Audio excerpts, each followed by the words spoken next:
নমস্কার, জয় গুরু। কেমন আছেন সবাই? তমালিকা মল্লিকের নতুন একটি ব্লগে আপনাদের সকলকে জানাই স্বাগত।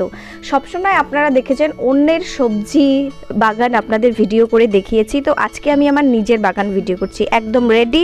দেখো এসব গাছ লাগানো হচ্ছে, অনেক কিছু আছে, বটবটি, তারপরে হচ্ছে ঝিঙে, শসা, তো অনেক কিছু নাম আছে, সব অতটা মনে নেই, অনেক দিন আগে তৈরি করা হয়েছিল। এখন জাস্ট ফল ধরেছে, নতুন শাকসবজি হয়েছে, পাট শাক, লাই শাক, কলমি শাক, পুঁই শাক।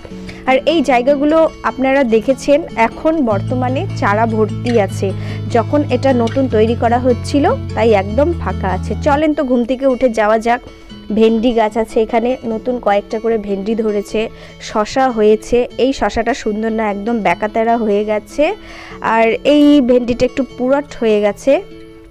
ঝিঙে ধরেছে, আর আছে বটবটি। তো এই যে পাট শাক, তো আমি ফটাফট করে তুলে নিচ্ছি। বটবটিগুলো অনেক সুন্দর হয়েছে দেখতে। বাজারে সবসময় খাই পচা কিবা বেশি পুরট হয়ে গেছে এগুলো, আর নিজের গাছে নিজে হাতে তৈরি করা। অন্যান্য সময় আমার শাশুড়ি মাই এইসব করে, কিন্তু এইবার মাকে বলেছি যে মা তুমি এবার আর করবে না, এবার আমি করব। যাই হোক, আমি করব বলে থাকি, কিন্তু উনি সবসময় হেল্প করেই থাকে। তো নিজের গাছে নিজে হাতে লাগানো সবজি তুলতে খেতে বেশ ভালোই লাগে। চলেন ঘরে যাওয়া যাক।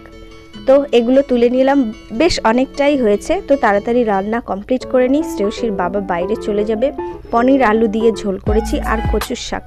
শ্রেয়সীর বাবা বাইরে চলে যাবে বলে আমাকে কিছু কাজ বুঝিয়ে দিচ্ছিল, সেগুলো আমি দেখে নিচ্ছি। আর আজকে দিতে হবে প্রচুর পরিমাণে জল।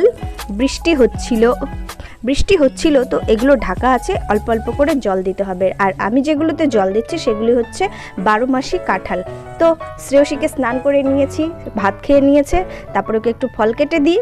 ফল খাওয়ার জন্য পাগল হয়ে গেছে, অ্যাপেল ফেভারিট। তারপরে সব কাজ শেষ করে সবাই মিলে বসে একটু আম মাখা খেয়ে নিচ্ছি। যদিও বা সচরাচর খাওয়া হয়, তবুও যখন সকলের সঙ্গে মিলেমিশে খাই তখন অল্প অল্প করে দেওয়া হয়, আর যখন নিজে মেখে খাবো তখন অনেকটা পরিমাণে খাওয়া হয়। আর আম মাখা যখন খাই, সঙ্গে তো আমার সঙ্গপঙ্গরা আপনারা চেনেনই, থাকে অনেক কেউ। আজকে আছে অয়ন্তিকা আর তাতান, শ্রেয়সী, তো বসে বসে খাচ্ছি। তো আজকের এই ছোট ব্লগটি কেমন লাগলো একটা লাইক দিয়ে কমেন্ট করে জানাবেন। ভালো লাগলে চ্যানেলটি সাবস্ক্রাইব করবেন, আর যারা ফেসবুক থেকে দেখছেন তারা অবশ্যই ফলো করে দিন। সবাই সুস্থ